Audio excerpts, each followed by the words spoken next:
Our car has a new safety feature. When it drives in reverse, it blasts this high-pitched choir of angels. I don't know if any of you have this, to warn anyone who happens to be walking behind the car to beware. And I tried desperately to deactivate it, mostly on behalf of our neighbors, who we felt should not have to hear the thunderous chorus of the heavenly host every time we backed up into our driveway. But the dealer said that it was designed to save lives, so we just had to get used to it.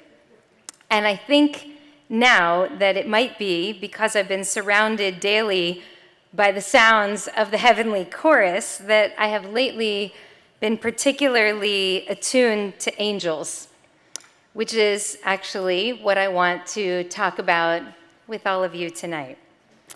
And I know that many of you are thinking that Jews don't really talk about angels. But the thing is, they feature prominently throughout Torah, throughout our sacred texts, throughout our tradition. So I want to take a little bit of time tonight to explore and to see what we might learn. On Rosh Hashanah, just 10 days ago, we read two stories, one on the first day, one on the second. Both of these were stories of Abraham from the book of Genesis. And in both of these stories, Abraham was called to do the unthinkable, to take the life of one of his beloved sons. And in both of those two stories, the course of events was turned not by man and not by God, but by an angel. So on the first day of Rosh Hashanah, you might remember, Abraham banishes his son Ishmael and his wife Hagar and sends them out into the barren desert. And Hagar quickly falls into despair. She's certain that they're going to die, and she places the boy down, and she starts to weep and to wail. She's broken. And then it is Malach Elohim, an angel of God, who appears before Hagar. Al tir'i, the angel says, don't be afraid. God has heard the boy's cries, and he's going to survive.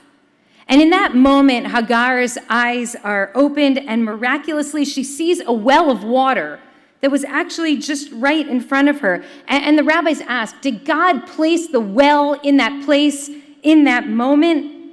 But no, they say, it was actually there all along, but in her grief, she was unable to see that the thing she needed most was actually right in front of her. Strengthened by the angel's promise, strengthened by the angel's presence, she was able to see what she couldn't see before. So this angel, then, is a quiet, life-saving force that gives hope and gives strength to the anguished in their darkest moments. The next Abraham narrative is the Akedah, it's the binding of Isaac. We read this on the second day of Rosh Hashanah. And again, here, an angel figures prominently. Abraham is on top of the mountain. He's poised to slaughter Isaac, his beloved son. And again, it's not God, but it's an angel who calls out to him. And the angel of the Lord calls to him and says, Abraham, Abraham. And he answers, here I am. And the angel says, don't you dare harm this child. Now, many rabbinic commentators suggest that the repetition of Abraham's name is an indication of urgency, and that the angel needed to stop him before it was too late. But Rabbi Chia says in Bereshit Rabbah that actually it wasn't about urgency, it was an expression of love. As in, I love you too much to watch you do this terrible thing, to watch you hurt someone you love. This angel, then, is one that comes to a person in his most desperate hour, lovingly holding him to a higher standard than he even set for himself.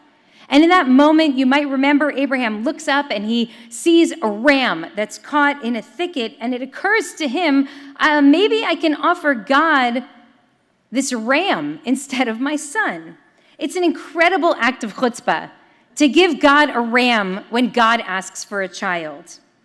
And yet, the angel's love somehow awakened Abraham's imagination. Before that, he thought there was simply no other choice. But now suddenly he sees what's possible before him.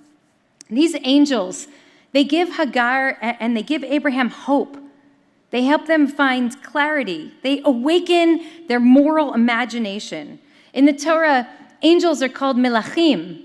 They're called messengers. And it's said that every angel has a specific, particular mission, tasked with bringing a particular message to a particular person in a particular moment. So the three men that come to visit Abraham and Sarah are seen as three angels with three distinct messages. There's Raphael, the angel of healing, who's sent to support and comfort Abraham after his circumcision. There's Michael, who my brother was named after. This is the protector and the defender of Israel, who came to tell Abraham and Sarah that they'd finally have a child. There's the mighty Gabriel himself, made of fire, who came in order to overturn Sodom and Gomorrah. In the most well-known angel narrative that appears in our Torah, Jacob is deeply vulnerable as he prepares to reunite with his brother Esau, whom he's been estranged from for many years. And in the night, he's attacked by an angel who comes in the form of a stranger, and they wrestle all night, and we know that it's the most intense struggle of Jacob's life, but in the break of dawn, Jacob grabs the angel and says, "I will not let you go until you bless me," and in that moment, that angel offers him a new name, a new identity, a new sense of self-understanding. You will no longer be called Jacob. From now on, you will be Yisrael, for you are one who has wrestled with God and man and survived. With this blessing from the angel, Jacob finds the will and the strength to approach his brother in a spirit of love and reconciliation the next morning. These are all peak moments when the angel's presence is obvious and unmistakable, but there are other stories too, when their entire lives that hinge on far more subtle encounters with angels, so subtle that you might even miss them if you're not really paying attention to the text. Listen to what happened to Joseph when one day his father, Jacob, sends him out to check on his brothers who were pasturing to their flocks out in Shechem. And this is a treacherous mission from the start. I can't honestly figure out why Jacob sent his beloved son Joseph out to check on his brothers, who everybody knew hated Joseph because he had already told them twice that he had had these recurring dreams where he is reigning supreme over his brother. We also know that Shechem was a dangerous place for any of the sons of Jacob to be because they had just fought a battle in that place to avenge their sister's rape only a few years before. Anyway, Joseph goes out into the field to check on the welfare of his brothers. The problem is when he gets out there, he doesn't see his brothers anywhere, and he's about to return home safely. But then he bumps into a man, and he asks this random man, "Any chance you've seen my brothers?" "I heard they went that way," the man says, toward Dotan. And that's it. That's the end of that little episode. Joseph turns and he walks that way toward Dotan. Had he returned home, had he gone back to his father Jacob that day, he would not have been thrown into the pit. He would not have been sold into slavery. Years later, when there's a famine in the land, the brothers might have gone down to Egypt seeking food. They would not have found Joseph as Pharaoh's chief advisor. They would not have been invited to stay in Egypt. They would not have become enslaved. When a new Pharaoh arose over Egypt, they would not have suffered hundreds of years of violent oppression, degradation, humiliation, and enslavement. And they would not have ultimately been redeemed by God's strong hand and outstretched arm. All of this transpired, our tradition wants us to understand, because a guy in a field said, "I think they went that way, toward Dotan." So who is this guy? Our rabbis say that he's the angel Gabriel, and that he was sent by the Holy One in order to ensure that Joseph would fall into his brother's hands, just as God intended, so that our story as a people could ultimately unfold as it did, with all of the trials and all of the pain and all of the suffering, but also the triumph and ultimately the redemption. The rabbis take it even further. Rabbi Simon says in the Midrash, he says that every single blade of grass has a constellation of angels surrounding it, coaxing it from the earth, whispering, "Gadal, Gadal, grow, grow. I've thought about that a lot over the course of these last couple of years as we've witnessed the scope and the scale of climate devastation brought about by impetuous, insatiable human beings. Every plant, every tree, every blade of grass was placed here with intention and with love, and yet how reckless are we with God's creation? And listen to what Rabbi Yoshua ben Levi says about angels. He says that every single person is surrounded wherever he goes by a procession of angels who are blowing horns and saying, "Make way, for an image of the Holy One is approaching." I thought a lot about that last spring and summer after the murders of Ahmaud Arbery and Breonna Taylor and George Floyd. How deeply racism lives in the white body. How deeply it lives in our culture that again and again and again, the image of the Holy One is trampled before us.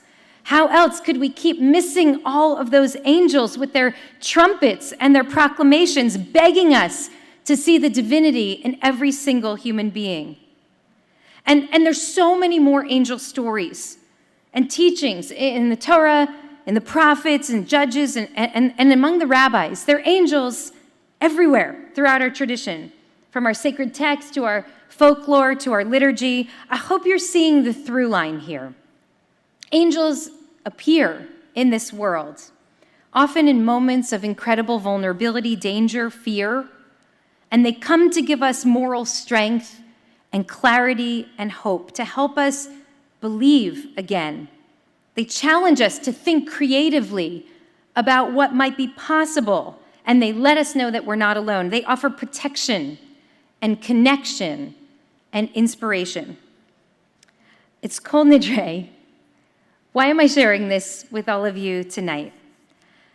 Because I want to ask us to consider over the course of this next day together two stirring possibilities.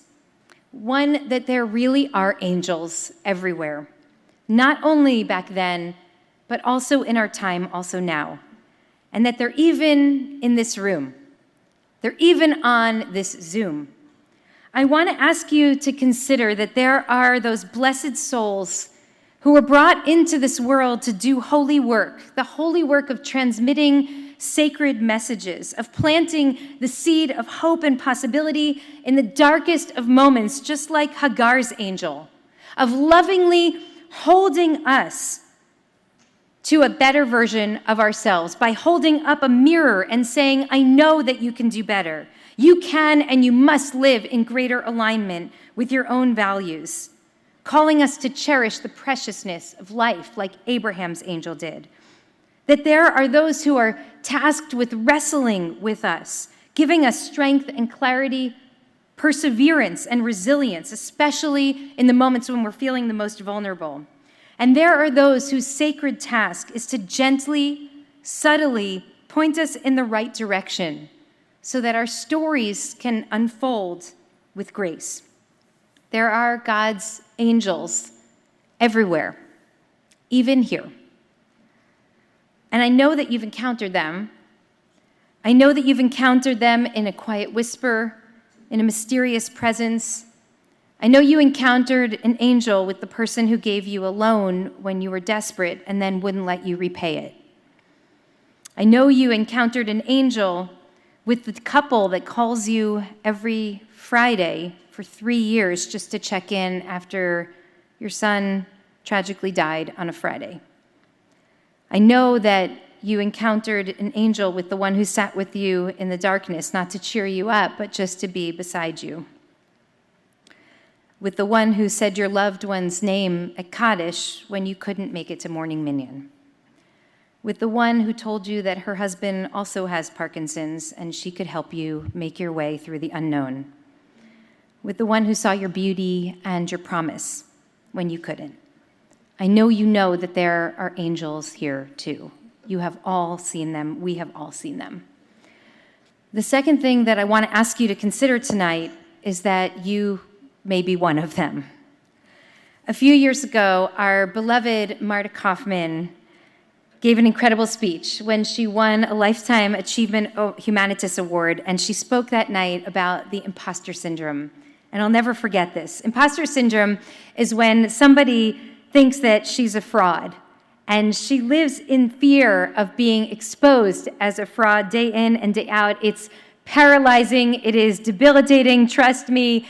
It leaves people who have it thinking that they don't deserve what they've got and that they fooled everyone in the world into thinking that they do. That night in that room, Marta Kaufman asked people to raise their hands if they'd ever experienced imposter syndrome. And in that room that night of brilliant, high-achieving TV and film writers, I was a +1, almost every single person in the room raised their hands. It was right around this time that Andrew Solomon, who's a professor of psychology at Columbia University, wrote about the treacherous gap between public triumph and private despair, with the outer shell obscuring the real person, even to those with whom we have professed intimacy. We know that imposter syndrome can be not only painful, it can be fatal. In Jewish parlance, imposter syndrome is what we call the problem of Zusia. You probably heard about this at some point. Zusia, though he was a great rabbi, was afraid to die because he said he was ashamed to stand before God in judgment, having failed to live as deeply and faithfully as Abraham or Moses. And then his Rabbi tells him that actually he's got it wrong. That when he dies, God will not ask him, why were you not Abraham? Why were you not Moses? God will only ask, were you Zusia? Becoming ourselves, that is a spiritual imperative of the highest order for our own sakes and for the sake of the world, because our tradition insists that every single person is unique, that of the billions of people who are alive on this planet, there has never been, and there will never be another just like you, Kareem.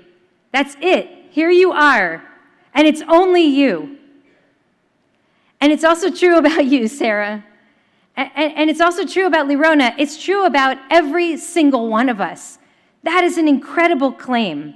And this summer, my dear friend, Rabbi Shiheld, introduced me to the language of Rabbi Shlomi Volbe, the great 20th century master of Musar. And here's what he said. He said, I, with my unique combination of capabilities in this particular time and place, I am called to do what is undoubtedly a unique task before me. All of creation is waiting for me because I cannot trade my avodah, I cannot trade my core work with anyone else in the world. That is an incredibly daring theology. The idea that not only every angel, but every single person was brought into the world with some higher purpose. In the language of the Slonim Rebbe, it's a shlichut elyonah, something only we can do. Yes, just like the angels, every one of us was also sent here on a particular mission. Each one of us, messengers of the Holy One. I only wish that we could hear that.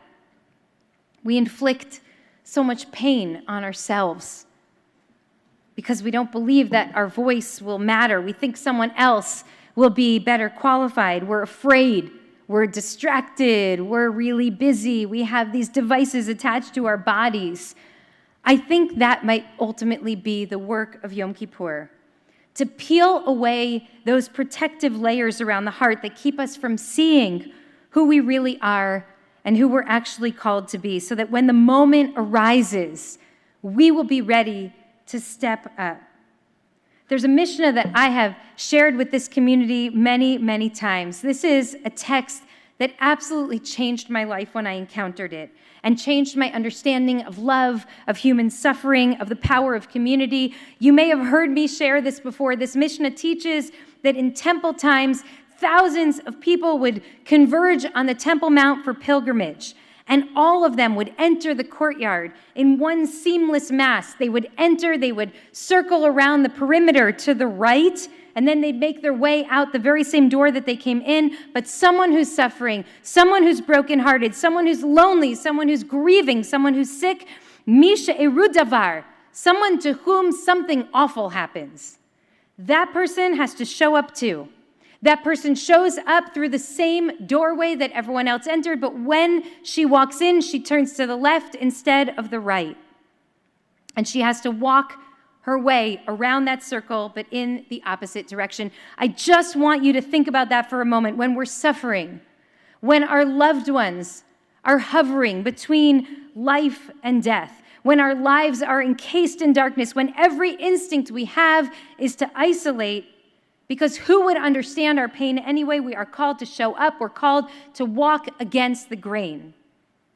And now imagine this. You're on pilgrimage. You have saved up. You have planned. You have made reservations. You've waited for this holy moment. It might be the spiritual highlight of your life, going to Jerusalem for the pilgrimage.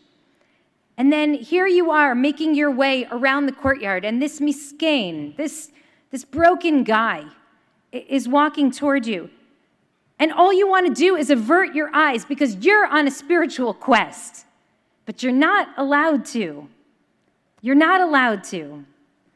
Every single person who passes by someone with a broken heart walking in the other direction is obligated to ask two simple words: malach. Malach. What's going on with you? Where is your pain? Tell me about your heartache. And this person who's suffering would answer, I'm afraid, I am bereft, I am shattered. And then words of comfort are offered, consolation, presence, love, I see you. Each of them would say, you are not alone. The reason I'm telling you this story that I've told you 100 times before is because listen to what I just realized this year about this story.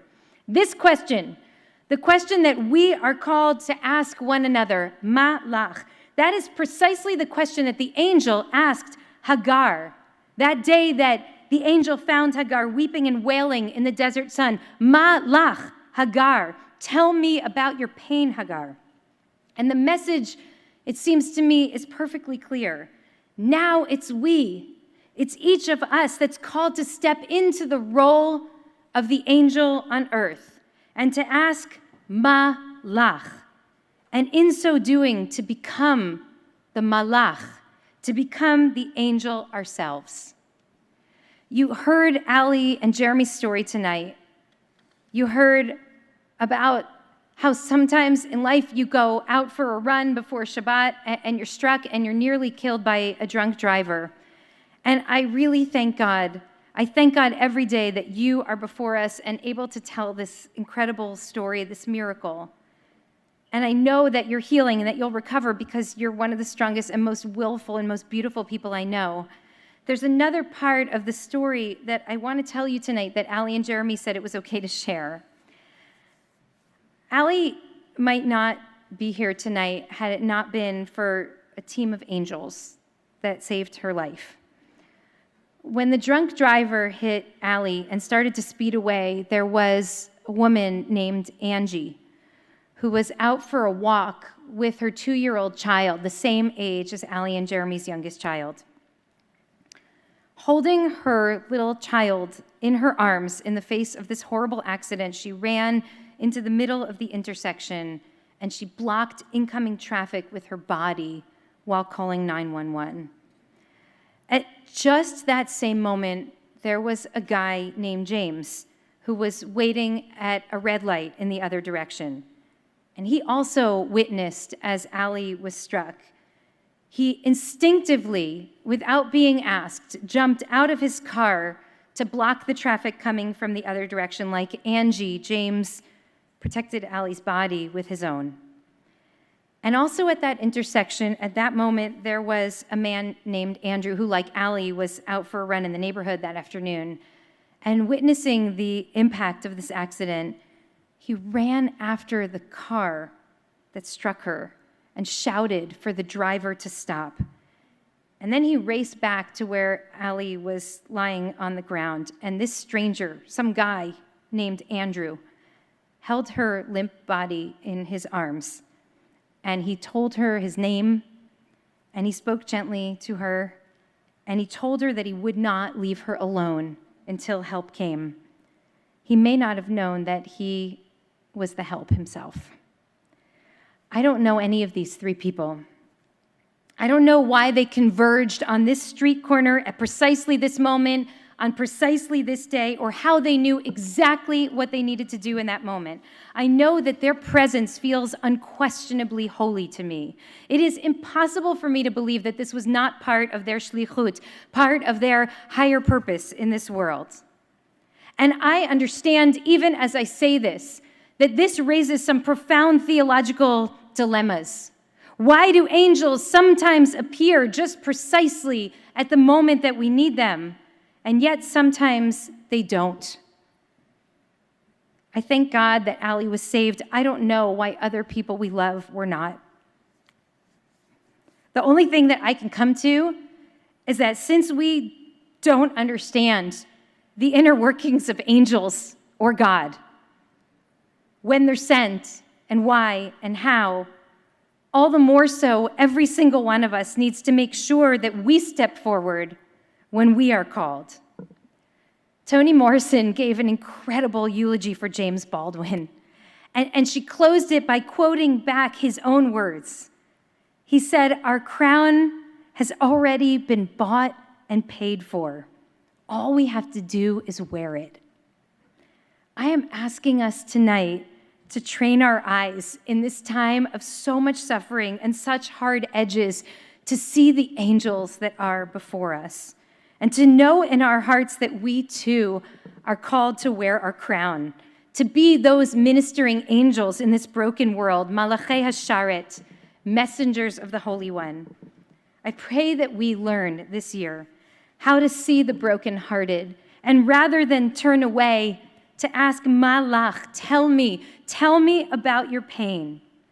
May we attune our hearts to the call so that we step into the intersection just when we are needed. May we learn to wear our crown, a crown of humility, of presence, and love, just as angels do. Gamar Chatima Tova and Shana Tova.